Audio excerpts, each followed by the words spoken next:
Drag racing has had many heroes, men and women whose deeds and accomplishments have added color to the sport's rich and varied tapestry. Yet there is one man who stands out from the rest, a man whose name has become synonymous with the sport, a man whose special charisma always ignites crowds. Like the fabled gunfighters of the Old West, he has squarely faced the challenges of man and time, constantly forced to prove again and again that he's number one. He's accumulated nicknames over the years, Swamp Rat, Tampa Don, but to the world, he is best known as Big Daddy Don Garlits.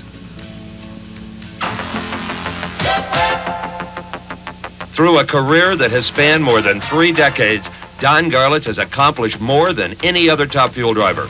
More records set, more races won. He has strived throughout his career to follow his own path, always openly expressing his beliefs and convictions, succeeding on his own terms. He's built a legend for himself that started in the mid-50s with his famed Swamp Rat 1, the first of his famous black cars. This car and its immediate successors laid the groundwork for his long and colorful career. Always, his actions and his innovative thinking helped shape the growing sport of drag racing. In 1963, Garlits won his first National Hot Rod Association event, the Winter Nationals, and began his reign as the king of Top Fuel. Join us today as we relive with Don Garlits his legendary career. Hello, I'm Steve Evans, and this is the shop where Don Garlits builds and maintains his famous Swamp Rat race cars. In 1984, it seemed that Don was no longer serious about big-time drag racing. Oh, he was out there for sure, match racing, even an occasional NHRA national event appearance. But he seemed content to let the Becks and the Amatos and the Muldownies of the world fight it out for the major titles, because he was expending all of his energy on building the first museum of drag racing here in Ocala, Florida, and on this same 16 acres, building a house for wife Pat and himself. In August of '84, the museum had opened to rave reviews, the house was ready to move into, and the timing was perfect for old friend and former partner Art Malone to come along. And Art brought with him the latest in engine parts and pieces, and the suggestion that the two old warriors team up again and head off for the 30th anniversary NHRA U.S. Nationals at Indianapolis. Don hadn't been there for 5 years. Well, to be honest, there were some who scoffed at the idea of a 52-year-old man taking a 4-year-old race car off the museum floor and trying to win the biggest drag race in the world.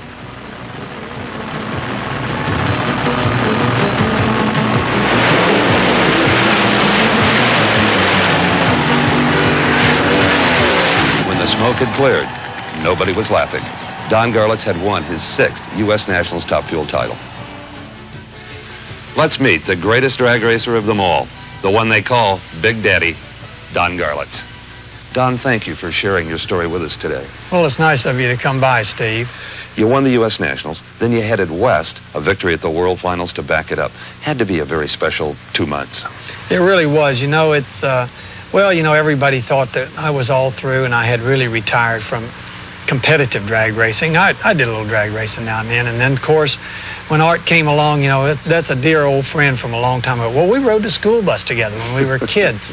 So when Art called up and said, let's go to Indy, and what are you going to need in extra parts? And he came through with the money. I was just really excited. But I really didn't think we'd go up there to win the race. I just wanted to make a real good showing. In the victory interview that you and I did, you seemed stunned by it all. Thank you, Steve. I've had a wonderful weekend, and I've enjoyed myself tremendously.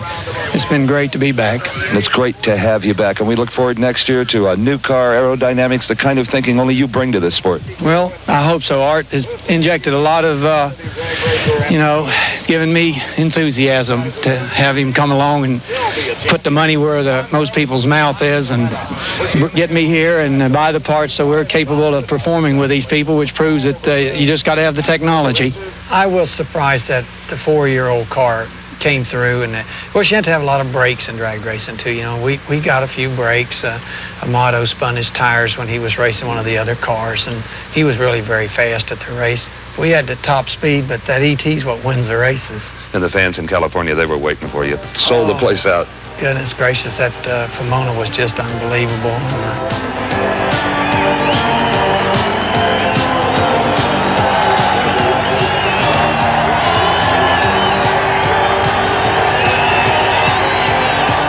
Don, this is the latest car, but what was the first car you ever went down a drag strip in? It's a little 40 Ford convertible. I drove it to high school, and of course drag racing really fit my needs real well because you could go with the same car you drove on the street, in opposed to round track racing where you had to have an extra car. And we went up to Zephyr Hills with this little car. We used to race like once a month. I have one in the museum. It's not the very one, but it's one just like it. Let's have a look. Okay. I can't wait to see the museum, the whole thing.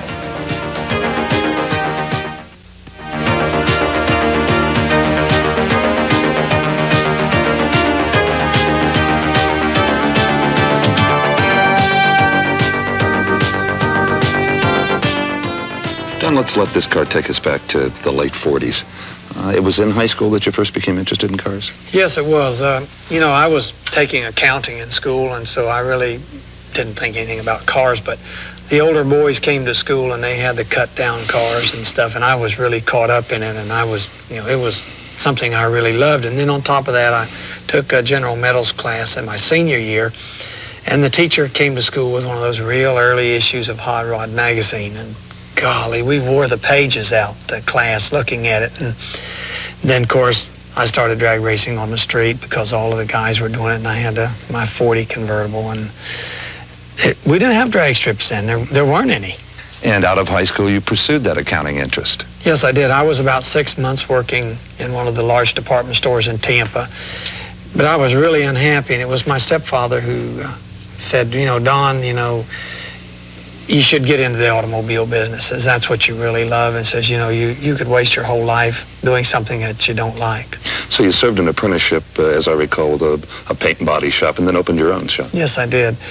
I worked for several years at just learning the trade, and then in 1956, my wife and I opened our own shop, which was a paint and body shop. It really wasn't even a speech. It was Don's Garage.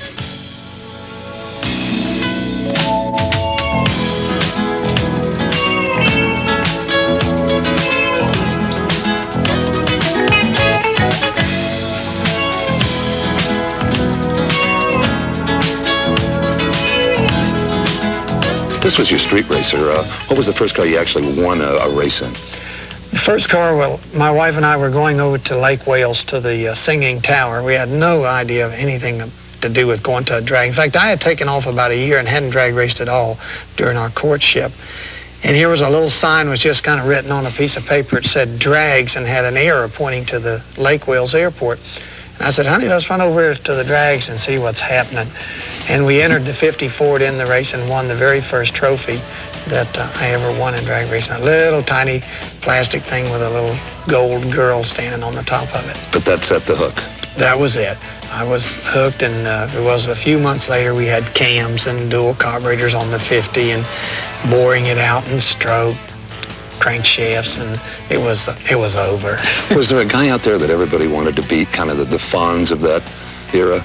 Yes, there was. There was Charlie Hogan. They called him King Hogan. He was at the Lake Wales drag strip that day, and he won top eliminator with a V12 Lincoln engine powered old Ford Roadster, like a 27T or something.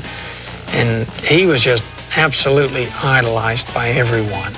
And of course, as I went back to the drags and built roadsters, I got a roadster, first a coupe and then a roadster, and finally I couldn't beat them, and I had to just keep chopping it down and getting it lighter and lighter, and first thing you know, we were almost pure dragsters. And I finally did outrun him, but it took about a year. Right after we outran Hogan for the top eliminator, then the National Hot Rod Association was starting to gain some prominence, and they came through Florida with what they called a drag safari. Not a safety safari, it was a drag. They put on these drag races, regionals. And we went up there and won that race with this little flathead dragster. And they had a party. We were in a car club. We had a car club then called the Strokers, and they had this party in my honor. I was the only one that had won anything in the whole club. And then one guy got up there and said, well, he says, I guess this means you're going to retire now from drag racing. You've won top eliminator at the state level, and that's as high as you can ever go, and so this will probably be it. I remember that well. In March 1959, Don Garlits headed west for what would be the biggest challenge to date in his professional career. the first annual U.S. Gas and Fuel Championships, the famed Bakersfield March Meet, and subsequent meets in Kingdon, California, and Chandler, Arizona. For Garlits, the West Coast meets were an opportunity to prove he could compete on the same level as the California racers. For the West Coast drivers, the meets offered a chance to shut down on home tracks the Hot Shot from Tampa, Florida. Now, this car, and I was there, high school senior, 1959, Bakersfield, California. You came west for the first time ever, and the big guns were waiting for you. Yeah, it was, they put the superchargers on, and they'd gotten the M&H tires. If they had like a month earlier, before the superchargers and M&H tires, this car would have beaten all of the guys that in the first race at Bakersfield. But it was a little outclassed with the blowers and the big tires. Have you ever seen anything like that 59 Bakersfield? There were people everywhere. There were cars going 150 in the pits. It was madness. It was a Woodstock of drag racing. There's never been a race like it before or since, and you're right. The cars were backed up way down the road. There were strangers collecting money from people in cars for tickets, and they had nothing to do with the race. There was a pickup truck at the gate, was full of money. And they'd just drop it on the floor of the truck and smash it. And they would shovel it into garbage bags. It was an incredible thing. In the pits, there were so many beer cans. You had to have somebody go in front of the car to kick them out of the way. And that was all done with no advertising. It was word of mouth, and that's the first time the crowds from all the various drag strips came together in one place. It is. It made Bakersfield, California famous. You bet. You know, you were a little humiliated that day in Bakersfield, but the very next weekend you showed up with the supercharger just like they did. At Kingdom, and we won the race and set new records up there. And then the following week, we went over to Chandler, Arizona, almost the site of the new fancy Firebird International Raceway, and we won there and went an 8:45, beating the Howard Cam's car in the final. You came to Bakersfield as really the out-of-state invader. The fans were even a little rude to you. Yes, they were. They were throwing stuff at us and hollering Dan garbage and stuff like that. But you made some friends ultimately. Oh, yeah. Some of my dearest friends were from California. In fact, one of the guys that we were really competitors with in those days, Jack Ewell, who has since passed away, became one of my dearest friends. Never missed a drag race that wasn't on the crew when I was out there. You pulled to the starting line for the first race. I think it was Tom McEwen or whoever you raced, and you had sunglasses on. I'll never forget it. Yeah. I got that from Emery Cook. He drove in sunglasses and just a hat, and I thought, well, that's just exactly what I would do. And you see some of the old pictures sitting around, and that's what I was wearing.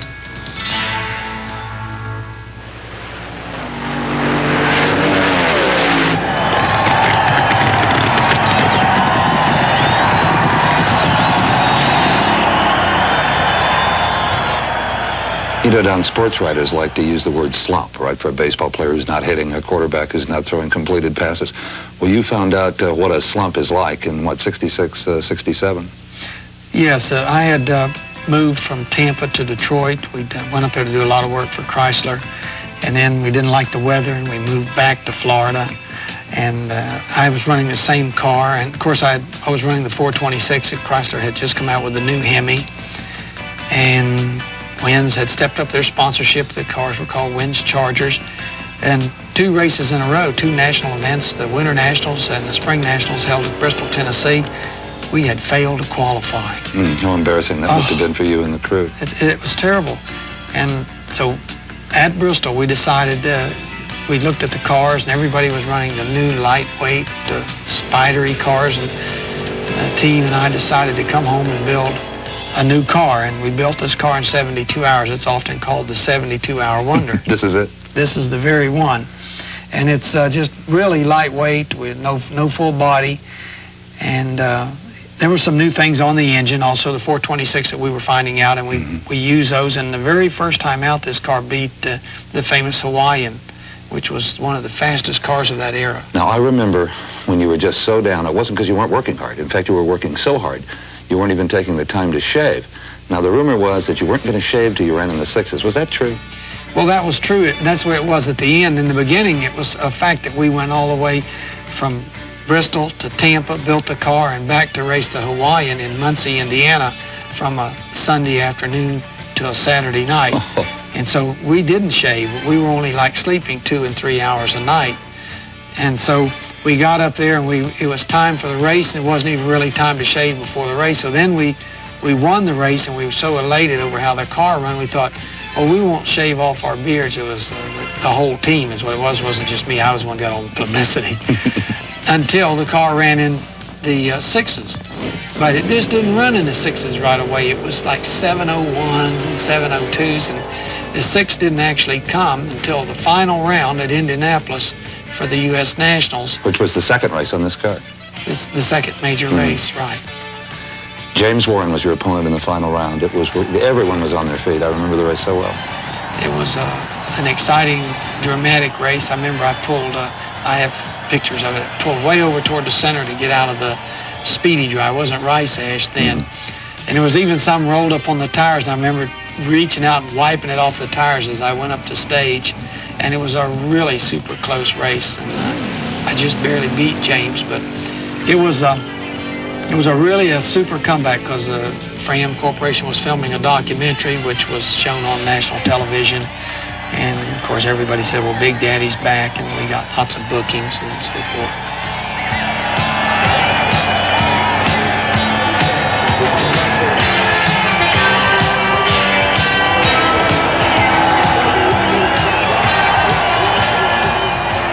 Well, I wasn't real happy with you because I was working for ABC Wide World of Sports, and we went to the winner's circle, which was down by the finish line, and we waited and we waited. We saw this commercial in the starting line. It was you shaving your beard off at the starting line, and we missed the whole deal.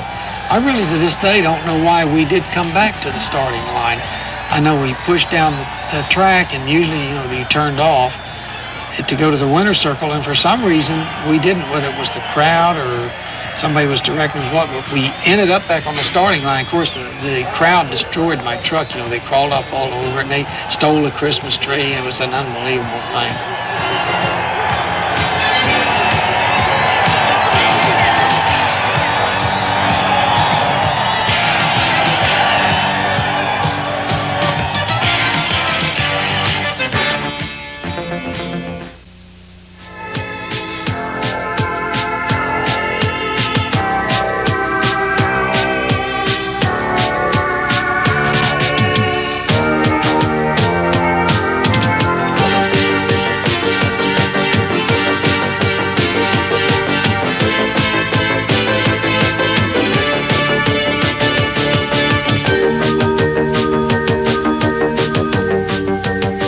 Refer to yourself as Big Daddy. Where did that come from? Bernie Partridge did that, 1962, Indianapolis. My old friend, the announcer. Yeah, gasoline, all gas that time.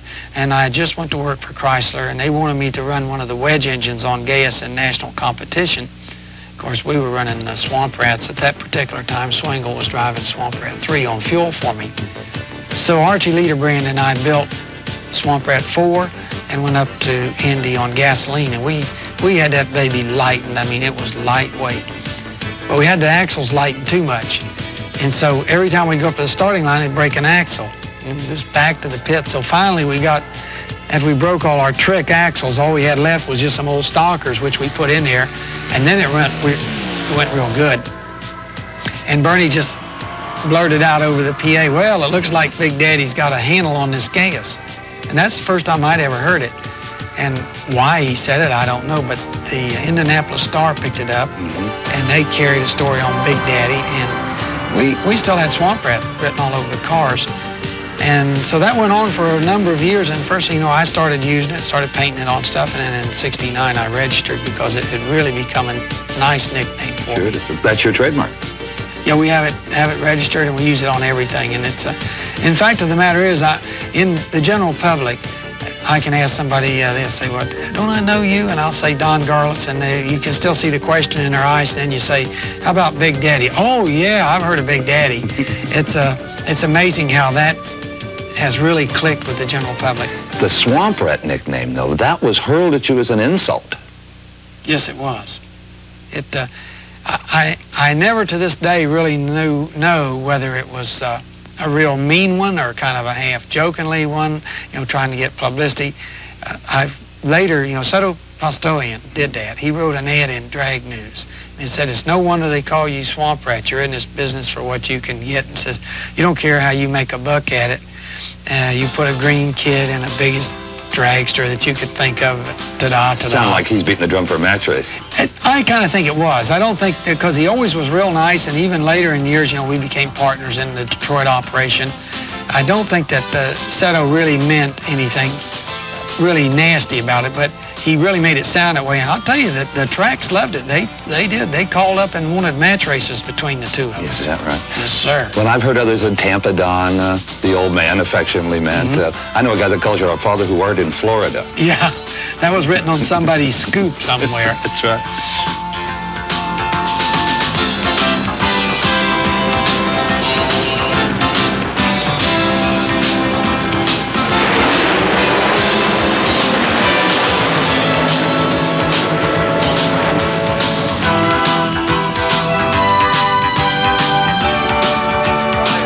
Daddy, you mentioned earlier you'd been taking power out of the engine. What do you do now, as Rob Bruins will no doubt put you in that right-hand lane for the final? I'll tune for that lane. Is it possible, as it cools off, that that lane could get a little better? You can win this race out of that lane. With what tactic? I don't want to talk about that.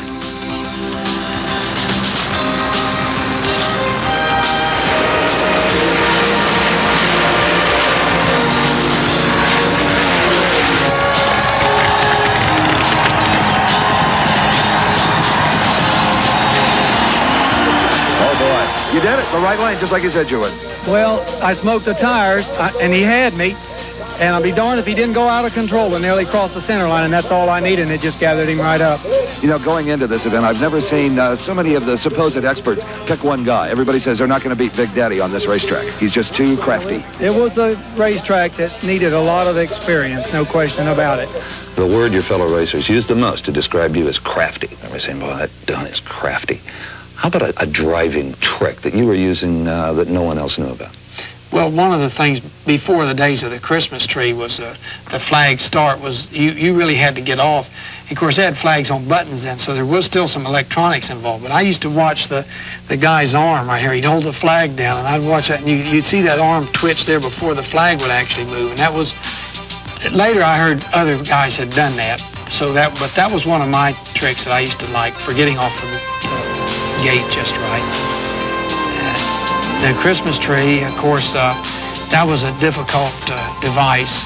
You had to time yourself just right, all those bulbs flashing down. And it wasn't a driving trick so much, but it was a trick for the car, was the offset front wheels, I came up with them to get a little more roll out. Yeah, we could stagger them 2 inches, too. Staggered them, and that gave you more roll, and that lets you leave sooner on the bulbs. I've heard stories that you actually used to use the brake down the racetrack. Oh, I still do that. That'll bring you out of a wheel stand to this day. But in the days of the smoking tires, you could run out with a tire smoking, just touch the brake with spots. Now, you had to have spot brakes, couldn't have shoe brakes because they're self-energizing. But the spots braking, you just pull that smoke down just a little bit, and that car just accelerate away from you. It's unbelievable.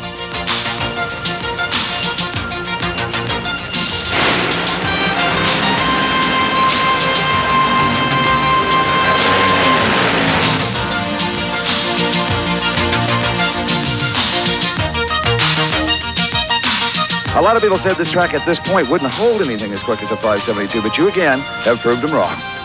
Yeah, we were going the wrong way. Everybody else was too. We decided to do something different. And? It picked right up. What was it? Well, I ain't gonna... Speed Secrets? Speed Secrets. They'll come right. They can all do it in just about 5 minutes if they knew what it was. Okay, Big Daddy thinks he's got the trick that'll take to win this. How about a mechanical trick? Just some little deal that you had and you just chuckled to yourself wondering how long it was going to take for him to figure it out. Well, the first mechanical trick, and that's what brought on the body on the front of Swamp Rat 1, was the great big fuel lines. I realized when I watched Cook and Bedwell run that they had to pump the tank up in the middle of the course because it run down. Well, they didn't have enough fuel flow through the half-inch line, so I had a great big 1-inch line up front. And so we covered it all up with body and hid it in the frame rails, and that was on there for a couple of years before Seto picked up on it. Anything else mechanically that had them scratching their heads? Well, it's well, okay. We're looking right at the car. This car has port nozzles, Sure. And we had had port nozzles for years, and nobody knew it because the line going into the back of the manifold goes to a fuel block underneath. And unless you take the manifold off, you can't see the port nozzles, but they're all down there. Well, just now when you said it had port nozzles, I looked and I thought, no, it doesn't. So Yeah. this line here? That's the port nozzles, and people used to wonder, what's that line going in there for?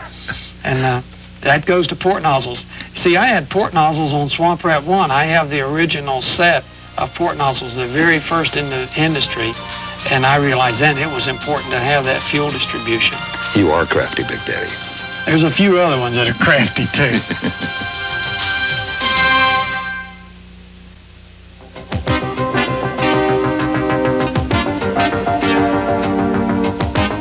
March 8, 1970. Lions drag strip, Long Beach, California. Disaster again strikes Don Garlits. A transmission explosion as he leaves the line in the finals cuts his car in half and severs his right foot. Determined to find a solution to the problems posed by the front engine dragster, Garlits sets in motion one of drag racing's greatest revolutions, the dawn of the age of the rear engine top fuel car.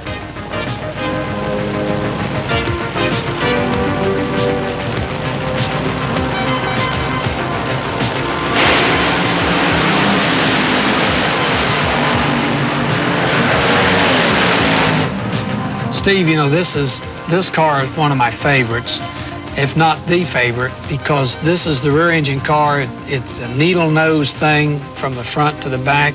You stand in front of it and look at it. It looks right. It looks like it ought to be a race car. This was the first contemporary rear engine car that changed the sport. Yes, it is. It's the first one that qualified at a national event and won the event. I think the most frightening still photograph I've ever seen was of the clutch explosion in that front motor car at Lions. Had that explosion not happened, would the rear engine dragster have evolved anyway without that accident on your part? I think it would have. I just think that it would have been probably 3 or 4 years down the road. But sooner or later, somebody would have put one together, and the cars were getting longer and the clutches were getting right. This was one of the things that did help my development. The technology of the sport had come to a point where it was possible to do it. And of course, that became more so all the time. So what would have happened? There'd have been some more guys killed, and finally somebody would have said, look, I'm sick of this, I'm going to do it. And it would have happened. It just wouldn't have happened quite as fast. Because what makes something like that really take place is for somebody like a Snake or Tom McHugh or Gary Beck or somebody, one of the front runners, to take a project and put their heart into it. And what was happening before was guys that weren't really that type of a racer were building the cars, and they were trying funny deals. Most of them, all of them, had funny front tires or funny drives. Yeah. They were strange machines. They weren't really conventional type cars with just the driver in front. Conceived in a hospital room between reruns of Star Trek. That's right.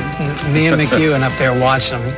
Tom used to come up every day and visit me. You know, he was really a great moral boost during that morale booster during that recuperation period.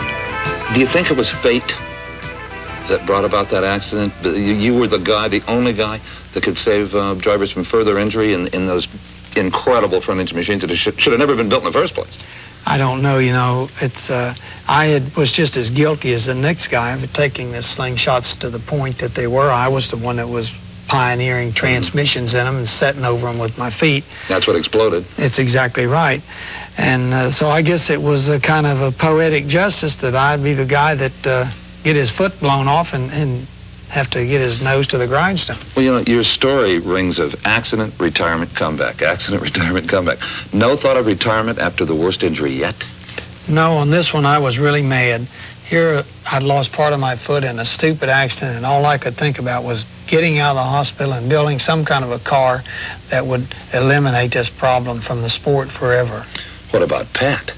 Well, now, she had a different idea, and so did my mom. They really were heavy on my case about not driving anymore. You know, when you were building this car, and how rumors spread like wildfire in this sport, and everybody knew it, and the word was, Big Daddy's finally gone berserk.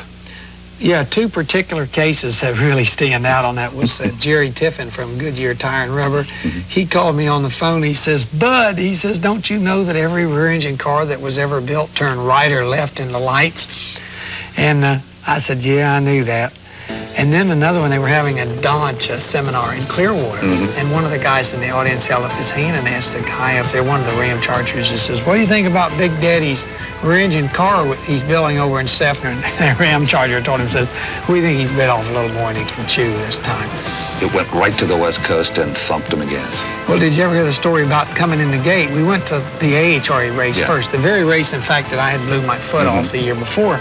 And so they thought, well, we'll park this thing right out at the front gate so everybody that comes in can see it. So there we were working on it, and we were actually putting it together because we had brought the slingshot, the last slingshot out here to the coast to give to Goodyear for the shows, and we were, and the rear engine car had been brought out in pieces. So there we were assembling the rear engine car in the pits at Lyons, and in comes the snake. And he looked at that thing and he laughed. He said, well, he says, I'll give you credit for one thing. He says, it's one way to get ink.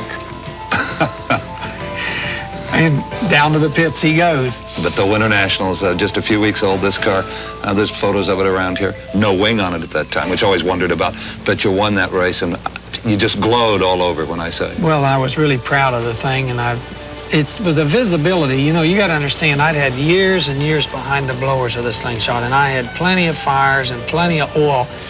And I was seeing little bitty bolts and nuts on the drag strip in this thing going down course, and it was a wonderful feeling.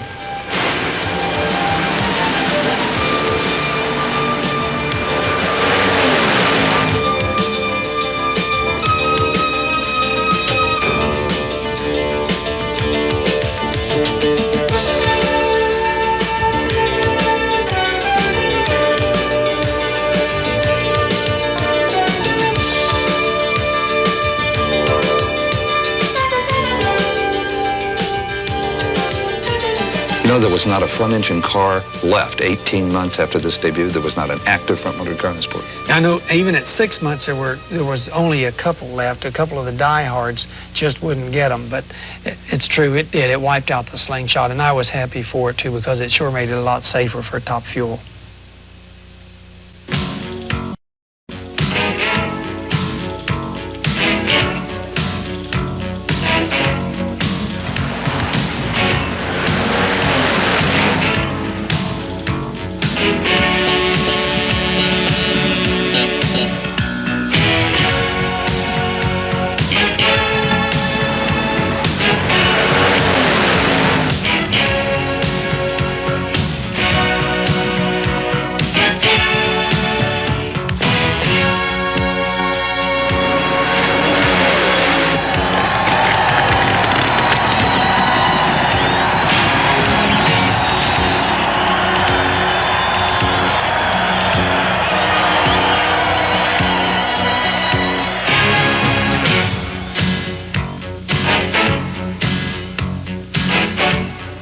Despite numerous National Hot Rod Association victories over the years, until 1975, Don Garlits had never won the NHRA Top Fuel World Championship. Coming into Ontario Motor Speedway, Ontario, California that year, only one man, Gary Beck, had a chance to rob Garlits of his dream of being the world champion.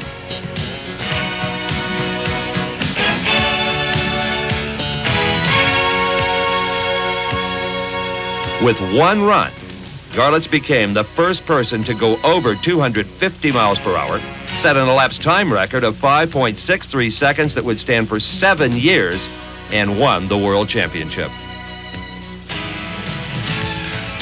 Don, on October 12th, 1975, did you have any feeling when you got up that Sunday morning and headed for Ontario Motor Speedway that the day would have that kind of impact on you and drag racing? Well, I didn't think that it was going to be quite that dramatic. I had told my wife the night before when we went the 570, 249, and of course Gary had went the 569. And you're battling for the world championship. We're battling for the championship. That the stage was set for a very dramatic day, and we went back to the motel that night and put the high compression engine in the car. Of course, you know, as the well-laid plans of mice and men off go astray, you know, it could have blown right up. But as it was, it didn't. It made the run, and it was a run that stood for an awfully long time. And after those 7 years, I remember the night the record was broken. It was the Summer Nationals in Englishtown, New Jersey, Paul Candise's car with Mark Oswald driving. When Candise saw the number on the scoreboard, he said, "Oh, no, Big Daddy's going to be mad at me when he hears about this." And I said, "Paul, wherever he is, a little tremor just went through him, Well, I knew the record was going to be broken. Several people had actually done half of it. They just were not able to back it up. Jeb Allen did it and couldn't get the back Exactly. up. Let's go back a little bit. What records prior to this were particularly important to you? Okay, let's go right back to the beginning. The first record that was really important was, of course, the 176.4 that Swamp Rat won. Which Hot Rod magazine really capitalized on. Yeah, and Made you famous. that was just unbelievable. Then of course, we went 180 and 190, but that really wasn't like that first one. Then the next really big record for me was the 240-mile-an-hour time that I turned in one of the Winds Chargers later. And, of course, then the sport struggled along for years and years in that 240 range. And we went 244 and 245, and there wasn't much made out of it. And really, there had been a lot of runs at 249.30, but that 250 was kind of like a milestone in the sport. And so really, as it stands out in my mind, 3 times, the 250, the 240, and the 176. How important to you was it to be the first to do that 250? It really became an obsession with me, really. We were so close. We were knocking on the door at lots of tracks. Like I said, we had a lot of 248s, a lot of 249. Just couldn't get that thing over the hump. And I knew that the Ontario Motor Speedway was a real good place to do it because we went to 247 there in 1973, 2 years earlier. And I really wanted that badly.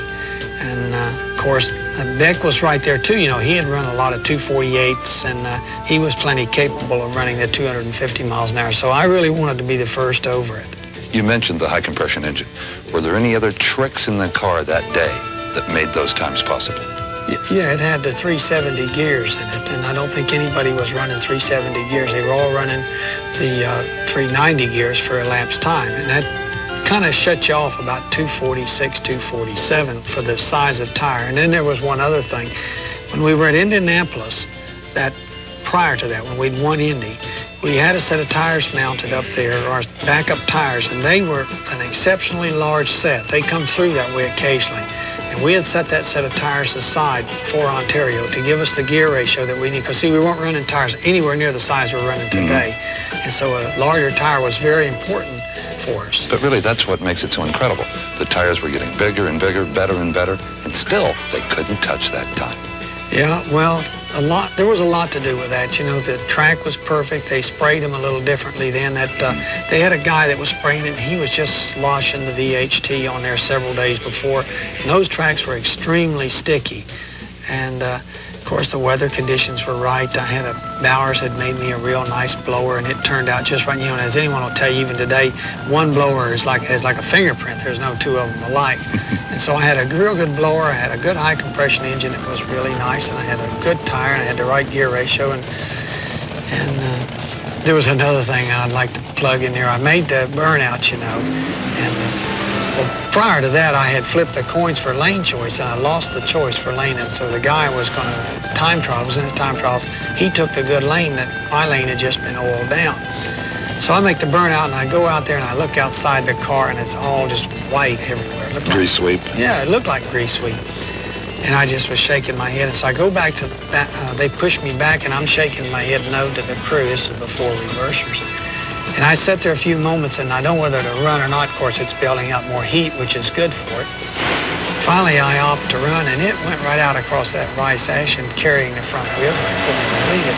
And so somebody says to me later, said, "Where did you get the traction for that run?" And I said, "Well," I said a little prayer prior to the run, and I guess it was the hand of God just pushed it down to the pavement.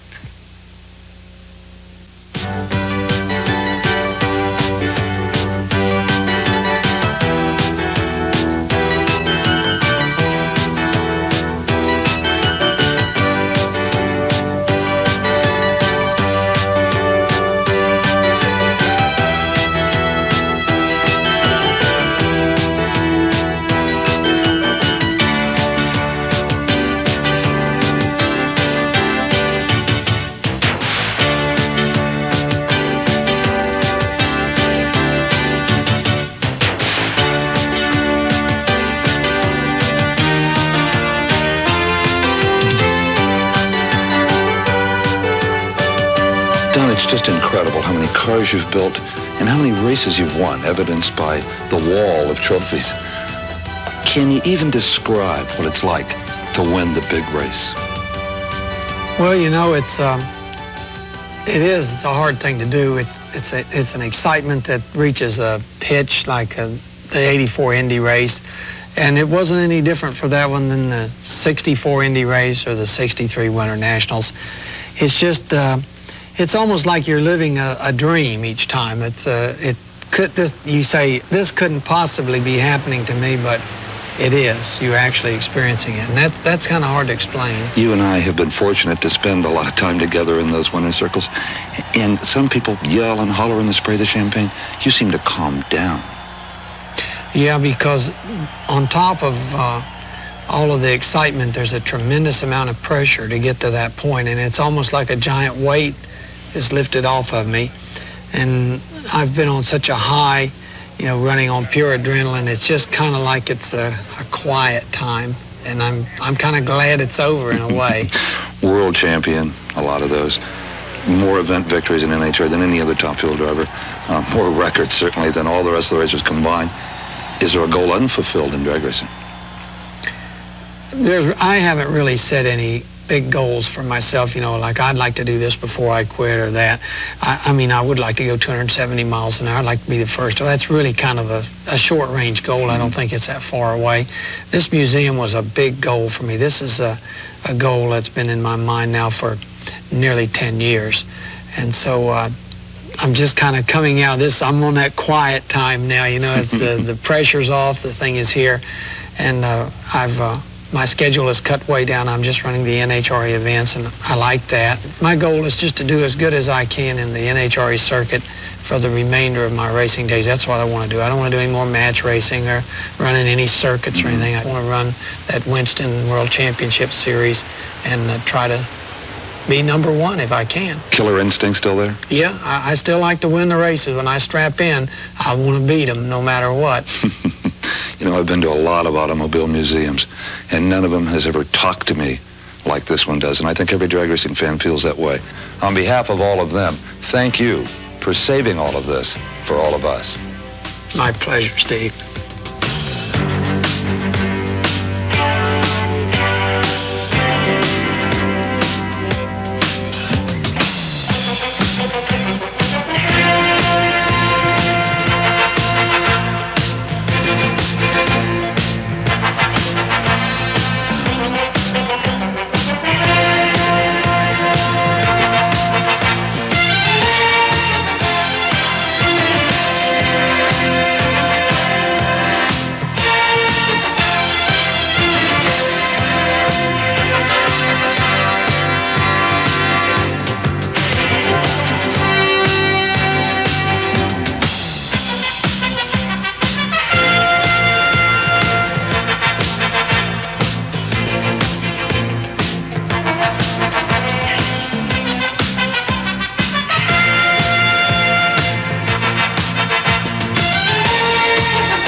I've got a mind that's inquisitive. I like to know what's going on around me, my environment, the people, what makes things tick. I question everything. Just because something's been done a certain way over a long period of time is not necessarily, in my mind, the right way to do it. Of course, that's helped me in the racing for sure.